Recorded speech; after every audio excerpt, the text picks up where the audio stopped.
നമസ്കാരം. മലയാളി വാർത്ത ഇൻസൈഡിലേക്ക് സ്വാഗതം. ഒരിക്കലും പ്രതീക്ഷിക്കാത്ത തലത്തിലുള്ള ആക്രമണമാണ് ഇക്കഴിഞ്ഞ ദിവസം ഇ ഡി ഉദ്യോഗസ്ഥർക്ക് നേർക്കുണ്ടായത്. ഇന്നലെ രാവിലെ കൊച്ചി ഇ ഡി ആസ്ഥാനത്ത് നിന്ന് ഒരു സംഘം ഉദ്യോഗസ്ഥർ തിരുവനന്തപുരത്തെത്തിയിരുന്നു. ഇന്നലത്തെ പകൽ ഏറെ ആശങ്കകൾ നിറഞ്ഞതായിരുന്നു വീണ വിജയനും പിണറായിക്കും. അടുത്ത നടപടി എന്ത് എന്ന ചോദ്യം.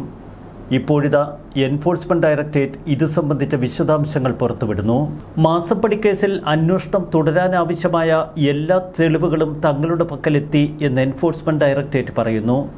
ഏറെ നിർണായകമായ രേഖകളും തെളിവുകളുമാണ് തങ്ങളുടെ പക്കലുള്ളത്. ഡൽഹിയിലും തിരക്കിട്ട നീക്കങ്ങൾ. CMR-ൽ എക്സാലോജിക് ഇടപാടിൽ ലഭിച്ച തെളിവുകളുടെ വിശദാംശങ്ങൾ ഇന്നലെ തന്നെ ഡൽഹി ആസ്ഥാനത്തെത്തിച്ചിരുന്നു ഇ ഡി ഉദ്യോഗസ്ഥർ. മുൻ മുഖ്യമന്ത്രിയുടെ മകളെയാണ് ചോദ്യം ചെയ്യേണ്ടത്. മുൻ മുഖ്യമന്ത്രിയുടെ മകളാണ് വീണ വിജയൻ. ചോദ്യം ചെയ്യലിനൊപ്പം അറസ്റ്റുമുണ്ടാകും എന്ന സൂചനയാണ് ഇ ഡി ഡയറക്ടറേറ്റിനെ അറിയിച്ചിരിക്കുന്നത്. വീണയുടെ സ്വകാര്യ ഫോൺ വിശദമായ പരിശോധനകൾക്ക് വേണ്ടി ഫോറൻസിക് ലാബിൽ കൊടുത്തിരിക്കുകയാണ്. ഈ റിപ്പോർട്ടും ലഭിക്കേണ്ടിയിരിക്കുന്നു അന്തിമ ചോദ്യം ചെയ്യലിന്. പ്രാഥമിക വിവരങ്ങൾ 48 മണിക്കൂറിനുള്ളിൽ ലഭിക്കുമെന്ന പ്രതീക്ഷയാണ് ഇഡിക്ക്. ഇക്കഴിഞ്ഞ ദിവസം നടന്ന റെയ്ഡിൽ നിർണായകമായ പല രേഖകളും തങ്ങൾ കണ്ടെടുത്തു എന്ന് എൻഫോഴ്സ്മെന്റ് ഡയറക്ടറേറ്റ് പറയുന്നു. CMR-ന്റെ ചീഫ് ഫിനാൻഷ്യൽ ഓഫീസറുടേതടക്കം 5 ഉദ്യോഗസ്ഥരുടെ മൊഴി നേരത്തെ എടുത്തിരുന്നു. വീണയ്ക്ക് പുറമെ മാസപ്പടിയായി മറ്റു പലരിൽ നിന്നും പണം കൈപ്പറ്റിയിരുന്നു എന്ന് മൊഴി നൽകിയത് ചീഫ് ഫിനാൻഷ്യൽ ഓഫീസറാണ്. അയാൾ നൽകിയ ആളുകളുടെ പട്ടികയടക്കം മൊഴിയായി സ്വീകരിച്ചിരുന്നു നേരത്തെ എൻഫോഴ്സ്മെന്റ് ഡയറക്ടറേറ്റ്. ഈ മൊഴിയെ സാധൂകരിക്കുന്ന നിരവധി രേഖകൾ ഇക്കഴിഞ്ഞ ദിവസം നടത്തിയ റെയ്ഡുകളിലും പിടിച്ചെടുത്തു. കള്ളപ്പണ നിരോധന നിയമപ്രകാരം അന്വേഷണം മുന്നോട്ട് കൊണ്ടുപോകാനുള്ള മുഴുവൻ തെളിവുകളും തങ്ങളുടെ പക്കൽ ലഭിച്ചു എന്നാണ് എൻഫോഴ്സ്മെന്റ് ഡയറക്ടറേറ്റ് പറയുന്നത്. നേരത്തെ SFIO നടത്തിയ അന്വേഷണത്തിന്റെ ഭാഗമായി കോടതിയിൽ വിശദമായ കേസ് ഡയറിയും തെളിവുകളും സമർപ്പിച്ചിരുന്നു. ഇതിന്റെ പകർപ്പ് ഇപ്പോൾ എൻഫോഴ്സ്മെന്റ് ഡയറക്ടറേറ്റ് കോടതിയിൽ നിന്ന് വാങ്ങി. ഒരു വശത്ത് വീണ വിജയനെ പ്രതിക്കൂട്ടിലാക്കുന്ന നിരവധി മൊഴികൾ, അതിനെ സാധൂകരിക്കുന്ന തെളിവുകൾ, ബാങ്ക് നിക്ഷേപങ്ങളുടെ രേഖകൾ. അന്വേഷണത്തിന്റെ അടുത്ത ഘട്ടത്തിന് വേണ്ടിയുള്ള അനുമതി ഡയറക്ടറേറ്റിൽ നിന്ന് ഇന്ന് ലഭിച്ചുവെന്നാണ് ഇപ്പോൾ പുറത്തുവരുന്ന സൂചനകൾ. എൻഫോഴ്സ്മെന്റ് ഡയറക്ടറേറ്റിൽ നിന്ന് ഇത് സംബന്ധിച്ച് അനുമതി ലഭിച്ചാലുടൻ വീണയ്ക്ക് സമൻസ് നൽകും. വിളിച്ചു വരുത്തി ചോദ്യം ചെയ്യുകയാണ് ഇ ഡിയുടെ ലക്ഷ്യം. എന്നാൽ ഇനി ചോദ്യം ചെയ്ത് വിട്ടയക്കാൻ കഴിയില്ല. വിശദമായ തെളിവുകളും രേഖകളും ഇ ഡിയുടെ പക്കലുണ്ട്. അറസ്റ്റിലേക്ക് കടക്കും. സമൻസ് നൽകി വീണ വിജയനെ കൊച്ചിയിലെ ഇ ഡി ഓഫീസിലേക്കായിരിക്കും വിളിപ്പിച്ചു വരുത്തുക. ഇ ഡി ആസ്ഥാനത്ത് കൂടുതൽ സംരക്ഷണമൊരുക്കുകയാണ് ഇപ്പോൾ ഇ ഡി ഉദ്യോഗസ്ഥർ. CRPF-ൽ നിന്ന് കൂടുതൽ സേനയെ കൊച്ചിയിലേക്ക് വിന്യസിക്കുന്നു. ഏതു വിധേനയും അന്വേഷണം തടസ്സപ്പെടുത്തുക മാത്രമേ മുന്നിൽ മാർഗമുള്ളൂ. ഹൈക്കോടതിയെ സമീപിക്കാനൊരുങ്ങുകയാണ് CMRL കമ്പനി. എന്നാൽ ഇത് ഇരുതല മൂർച്ചയുള്ള വാളാണ്. ഹൈക്കോടതി ഹർജി തള്ളിക്കളഞ്ഞാൽ എൻഫോഴ്സ്മെന്റ് ഡയറക്ടറേറ്റിന് വർദ്ധിത വീര്യം കിട്ടും. അടിയന്തര പ്രാധാന്യത്തോടെ ഈ ഹർജി പരിഗണിക്കണം എന്ന് കാണിച്ച് CMRL കമ്പനിയുടെ അഭിഭാഷകൻ ഇപ്പോൾ ഹൈക്കോടതിയിൽ നീക്കങ്ങൾ തുടങ്ങിക്കഴിഞ്ഞു.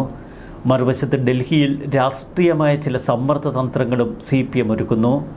ജോൺ ബ്രിട്ടാസും KV തോമസും തങ്ങളുടെ സ്വാധീന ശക്തി പരിപൂർണമായി പ്രയോജനപ്പെടുത്താൻ ശ്രമിക്കുകയാണ് ഡൽഹിയിൽ. വീണ വിജയനെ ചോദ്യം ചെയ്ത് അകത്തിടുന്നത് വഴി BJPക്ക് രാഷ്ട്രീയ നേട്ടം ലഭിക്കാനിടയില്ല എന്ന വസ്തുത BJP നേതൃത്വത്തെ ബോധ്യപ്പെടുത്താനുള്ള ശ്രമങ്ങളാണ് ഡൽഹിയിൽ നടത്തുന്നത്.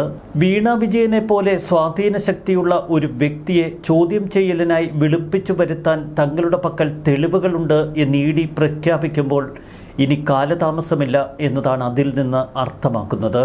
പരിശോധനയിൽ ഡിജിറ്റൽ തെളിവുകളാണ് ഏറെ EDക്ക് ലഭിച്ചിരിക്കുന്നത്. ബാങ്ക് അക്കൗണ്ടുകളുടെ പ്രാഥമിക വിശകലനം കൊച്ചി സോഡൽ ഓഫീസിൽ നടക്കുന്നു.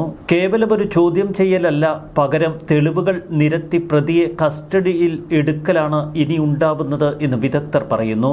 അത്തരമൊരു സാഹചര്യം മുന്നിൽ കണ്ടാണ് ഒരു ദിവസം മുൻപ് റെയ്ഡ് നടന്നുവെങ്കിലും ഇതുവരെ വീണ വിജയനെ സമൻസ് നൽകി വിളിപ്പിച്ചു വരുത്താത്തത്. കേരള രാഷ്ട്രീയത്തെ ഉലച്ച് തെരുവ് യുദ്ധത്തിന്റെ തലത്തിലേക്ക് അതമ്പതിച്ചിരുന്നു ഇക്കഴിഞ്ഞ ദിവസങ്ങളിൽ നടന്ന പ്രതിഷേധ പ്രകടനങ്ങൾ.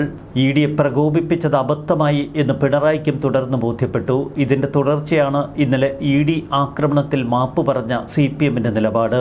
പാളയം ലോക്കൽ സെക്രട്ടറി IP ബിനു ഉൾപ്പെടെ 18 CPM DYFI പ്രവർത്തകരാണ് എൻഫോഴ്സ്മെന്റ് ഡയറക്ടറേറ്റ് ഉദ്യോഗസ്ഥരെ ആക്രമിച്ച കേസിൽ പോലീസിന്റെ കസ്റ്റഡിയിലുള്ളത്. ഇനിയും നിരവധി പേരെ പിടികൂടാനുണ്ട് എന്ന് പോലീസ് പറയുന്നു. പോലീസ് പിടികൂടിയ പ്രതിയെ ഒരു തരത്തിലും രക്ഷിക്കാൻ കഴിയുന്നില്ല എന്ന വിഷമത്തിലാണ് പാർട്ടി. AKG സെന്ററിൽ ഇത് സംബന്ധിച്ച വലിയ ചർച്ചകൾ തുടരുകയാണ്.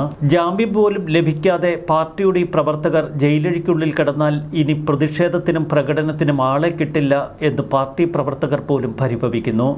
കാര്യങ്ങൾ തങ്ങളുടെ കൈവിട്ടു പോവുകയാണ് എന്ന് MP ഗോവിന്ദനും തിരിച്ചറിയുന്നു. ആദ്യ ദിനം പാർട്ടി പ്രവർത്തകരുടെ ആവേശം പിണറായി വിജയനിൽ കുറച്ചൊരു പ്രതീക്ഷ നൽകിയിരുന്നു. എന്നാൽ അത് തനിക്ക് തന്നെ പാരയായി മാറി എന്ന യാഥാർത്ഥ്യം പിണറായി ഇപ്പോൾ ഉൾക്കൊള്ളുന്നു. പ്രതിപക്ഷ നേതാവിൻ്റെ മകൾക്കെതിരെയുള്ള അന്വേഷണം രാഷ്ട്രീയ സ്വാധീനവും കായികബലവും ഉപയോഗിച്ച് അട്ടിമറിക്കാൻ പ്രതിഭാഗം ശ്രമിക്കുന്നു എന്ന തോന്നൽ പൊതുവെ പൊതുസമൂഹത്തിൽ ശക്തമാണ്. കോടതിയെ ഇക്കാര്യം പോലീസിന് എളുപ്പം ബോധ്യപ്പെടുത്താനും കഴിയും. ഇത് പ്രതികളുടെ ജാമ്യം നിഷേധിക്കാനുള്ള വലിയൊരു കാരണമാണ്. മറുവശത്ത് കേന്ദ്ര ഏജൻസിയുടെ സുരക്ഷ ഉറപ്പാക്കാൻ ഇനി കൂടുതൽ CRPF സേനയെ ഇങ്ങോട്ടേക്ക് അയക്കാൻ കേന്ദ്രം തയ്യാറാകും. വീണ വിജയനുമായി ബന്ധപ്പെട്ട സാമ്പത്തിക രേഖകളുടെ പരിശോധനയിൽ കണ്ടെത്തിയ കള്ളപ്പണം എങ്ങോട്ടേക്ക് ഒഴുകി എന്നതിൽ കൂടുതൽ വ്യക്തത കൈവന്നിരിക്കുന്നു ഇപ്പോൾ EDക്ക്.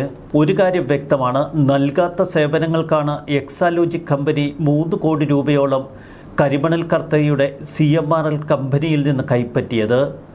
അതിനെ നിഷേധിക്കാൻ വീണയ്ക്കെന്നല്ല ആർക്കും കഴിയില്ല. വരും ദിവസങ്ങളിൽ കേരളം സാക്ഷ്യം വഹിക്കാൻ പോകുന്നത് കേരളത്തെ നടുക്കുന്ന അറസ്റ്റ് ഉൾപ്പെടെയുള്ള നടപടികളുടെ വാർത്തകളിലൂടെയാണ്. ഇതിനെ പ്രതിരോധിക്കാനും ഇതിനെതിരെ പ്രതിഷേധം സംഘടിപ്പിക്കാനും CPMന് കഴിയുമോ എന്ന ചോദ്യം കൂടുതൽ ശക്തമാകുന്നു. പിണറായി വിജയൻ്റേതുപോലെ ഒരു വസതിയിൽ 8 മണിക്കൂർ തുടർച്ചയായി ED റെയ്ഡ് നടത്തിയിട്ടും ഇക്കഴിഞ്ഞ ദിവസം കേരളത്തിൽ 10ഓളം ഇടങ്ങളിൽ മാത്രമാണ് പ്രതിഷേധ പ്രകടനങ്ങൾ നടന്നത്. ഇന്നലെ പ്രതിഷേധ പ്രകടനങ്ങളിൽ നിന്ന് CPM വിട്ടുനിന്നു. കൂടുതൽ കേന്ദ്രത്തെ പ്രകോപിപ്പിക്കേണ്ട എന്നതായിരുന്നു പാർട്ടിയുടെ സമീപനം. പിണറായി വിജയൻ നേരിട്ട് മോദിയുടെ മുന്നിൽ പോയി കാലിൽ വീഴുമോ എന്ന് കേരളത്തിലെ ചിലർ സമൂഹ മാധ്യമങ്ങളിലൂടെ പരിഹസിച്ച് ചോദിക്കുന്നു. അല്ലാതെ എന്തു വഴി? മകളെ ഏതെങ്കിലും വിധത്തിൽ രക്ഷിച്ചെടുക്കാനുള്ള ഒരച്ഛൻ്റെ മരണവെപ്രാളമാണ് കേരളം കാണുന്നത്. ഗത്യന്തരമില്ലാതെ ബിനീഷ് കൊടിയേരിയെ പോലും ഇപ്പോൾ പാർട്ടിയിലേക്ക് തിരിച്ചെടുത്തിരിക്കുന്നു. പാർട്ടിയെ എങ്ങനെയെങ്കിലും തൻ്റെ വീടിന് ചുറ്റും ഒരു പ്രതിരോധ കോട്ടയാക്കി നിർത്താനുള്ള ശ്രമം പിണറായി തുടരുന്നു. എന്നാൽ അതുകൊണ്ടൊന്നും വീണ വിജയനെ രക്ഷിച്ചെടുക്കാൻ കഴിയില്ല. തെളിവുകൾ അതിശക്തമാണ് EDയുടെ കയ്യിൽ. ഇടതുപക്ഷ പ്രവർത്തകരോട് മാന്യത വിട്ട് പെരുമാറിയാൽ നെഞ്ചത്ത് കയറി താളമേളം ചവിട്ടുമെന്ന് CPM പാലക്കാട് ജില്ലാ സെക്രട്ടറി EN സുരേഷ് ബാബു ഇന്നലെ ഭീഷണിപ്പെടുത്തിയിരുന്നു. പോലീസ് ഗുണ്ടായിസം കാണിച്ചാൽ അതിനെ ഒതുക്കാനുള്ള കരുത്ത് ഇടതുപക്ഷ മുന്നണിക്കുണ്ടെന്നും EDയെ ആക്രമിച്ചത് ഒരു സാമ്പിൾ വെടിക്കെട്ടാണെന്നും സുരേഷ് ബാബു പറഞ്ഞു. ഇതൊരു വെടിക്കെട്ട് മാത്രമാണ്, പൂരം കാണാൻ കിടക്കുന്നതേയുള്ളൂ. പ്രതിപക്ഷ നേതാവ് പിണറായി വിജയന്റെ വീട്ടിൽ എൻഫോഴ്സ്മെന്റ് ഡയറക്ടറേറ്റ് നടത്തിയ റെയ്ഡിനെതിരായ പ്രതിഷേധത്തിലായിരുന്നു ഭീഷണി പ്രസംഗം. എന്നാൽ സുരേഷ് ബാബുവിനോടും പാർട്ടി പറഞ്ഞു അരുത്. തിരുവനന്തപുരത്തെ പാർട്ടി പ്രവർത്തകരെ എൻഫോഴ്സ്മെന്റ് ഡയറക്ടറേറ്റ് ഉദ്യോഗസ്ഥരെ ആക്രമിച്ച കേസിൽ ജാമ്യം കൊടുത്ത് രക്ഷിക്കാൻ പാർട്ടിക്ക് കഴിഞ്ഞില്ലെങ്കിൽ പാർട്ടി പൂർണ്ണമായി പിണറായിയെ കൈയൊഴിയും. നേരത്തെ ജില്ലാ കമ്മിറ്റിയിലും ഏരിയ കമ്മിറ്റിയിലുമൊക്കെ പിണറായിക്കെതിരെ രൂക്ഷമായ വിമർശനങ്ങൾ ഉയർന്നത് രാഷ്ട്രീയത്തിൻ്റെ പേരിലായിരുന്നു, അഹങ്കാരത്തിൻ്റെയും ധാർഷ്ട്യത്തിൻ്റെയും. ഇപ്പോഴിതാ ആ കുടുംബത്തിൻ്റെ പേരിൽ പാർട്ടി തെരുവിൽ വലിച്ചിഴക്കപ്പെടുന്നു. പ്രതിഷേധങ്ങൾ അത്ര കണ്ട് പൊതുസമൂഹത്തിൻ്റെ പിന്തുണയില്ലാത്തതായതുകൊണ്ട് തന്നെ മാധ്യമശ്രദ്ധയും അവർക്ക് അനുകൂലമല്ല. ഭരണം പോയി, ഇപ്പോഴിതാ ബഹുജന പിന്തുണയും നഷ്ടപ്പെടുന്നു. എങ്ങനെ മകളെ രക്ഷിക്കുമെന്നറിയാതെ കുഴഞ്ഞു നിൽക്കുകയാണ് പിണറായി വിജയൻ. ന്യൂസ് ഡെസ്ക് മലയാളി വാർത്ത ഇൻസൈഡ്.